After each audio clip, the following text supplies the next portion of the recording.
नमस्कार मित्रों। आज मैं शिव की कृपा के कृपानुभूति की एक कथा सुनाऊंगी जो श्री हरि गुहा के जीवन में घटित हुआ। वही इस कथा का वर्णन कर रहे हैं और कथा का नाम उन्होंने दिया है लंगूर पर शिव की कृपा। कहते हैं नर्मदा नदी पर बांध बंधने की बहुत पहले की बात है।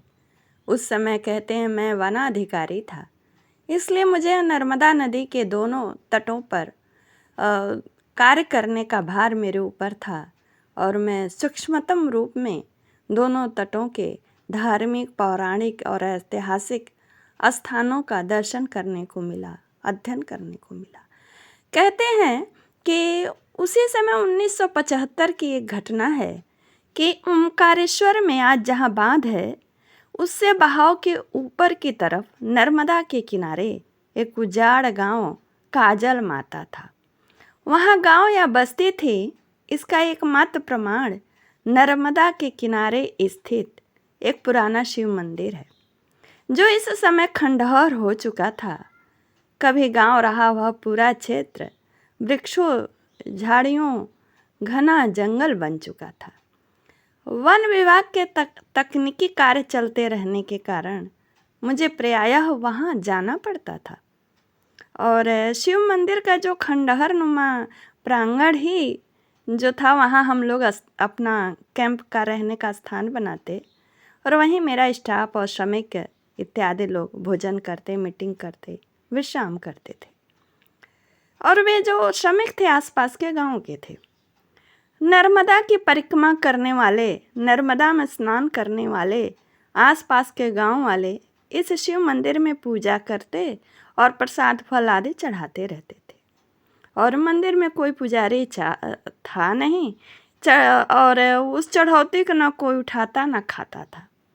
वैसे भी शंकर जी की पिंडी पर चढ़ा प्रसाद चंड का भाग होने के कारण कोई खाता भी नहीं है। एक बार लंगूर वहाँ से गुजरा, उस मंदिर में चढ़ा हुआ प्रसाद देखा और वह डरते डरते मंदिर के अंदर गया और उसने उस शिव पिंडी पर चढ़े हुए प्रसाद को खाया।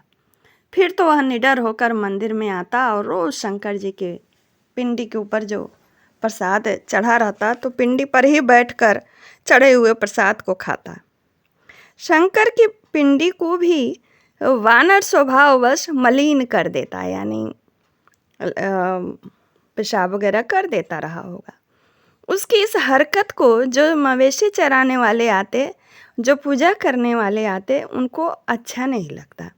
वनों में काम करने वालों ने, मंदिर में आने जाने वालों ने भी देखा था उसको यह गंदगी करते हुए। एक बार क्या हुआ, जब वह लंगूर शंकर जी की पिंडी पर बैठकर प्रसाद खा रहा था तो मवेशी चराने वाला वहीं पास में छांव में बैठकर आराम कर रहा था। तभी एक तेंदुआ जंगल से निकलकर नर्मदा में पानी पीने को जा रहा था। एकाएक उसकी नज़र शंकर जी की पिंडी पर बैठकर प्रसाद खाते लंगूर पर पड़ी। तेंदुआ ठिठका, उसने पानी पीने का विचार छोड़ दिया और वहीं वो घात लगा करके दुबक कर बैठ गया और लंगूर की आने जाने की गतिविधि का अनुमान लगाने लगा ताकि वो अपने शिकार को कर सके। तेंदुआ और उसकी शिकार मुद्रा को देख मवेशी चराने वाला भय होकर सांस रोककर नज़ारा देखने लगा। तेंदुआ गांव के कच्चे बने मवेशी घरों में घुसकर गायों के बछड़े, बछियां, बकरी, बकरे को चोरी से उठाकर ले जाने की तो उसकी आदत पड़ ही चुकी थी। कुछ ही मिनटों में तेंदुए ने भाप लिया कि लंगूर घिरा हुआ है और कहीं बचकर भाग नहीं सकता। वह दबे पांव मंदिर की ओर बढ़ा और द्वार के करीब आकर छलांग लगाकर लंगूर को दबोचने की मुद्रा में आ गया।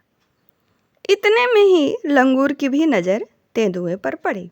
मौत को सामने देख घबराहट में उसने शंकर जी की पिंडी को बचाव की मुद्रा में दोनों हाथों से जकड़ लिया।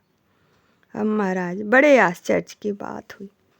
तेंदुए ने जैसे ही लंगूर को पकड़ने के लिए पूरी ताकत से ऊंची छलांग लगाई, छलांग लगाने में तेंदुए का अनुमान थोड़ा चूक गया और जो मंदिर के दरवाजे की पत्थर की चौखट थी उसी पर बड़ी जोर से उसका सिर टकराया। इससे वह लुहालुहन होकर दरवाजे पर ही गिर पड़ा और अचेत हो गया। उसका खून से सना शरीर तड़प तड़प कर शांत हो गया। तेंदुए की मौत हो गई। महादेव भगवान शंकर जी के शरण में आए, लंगूर की मौत को टाल दिया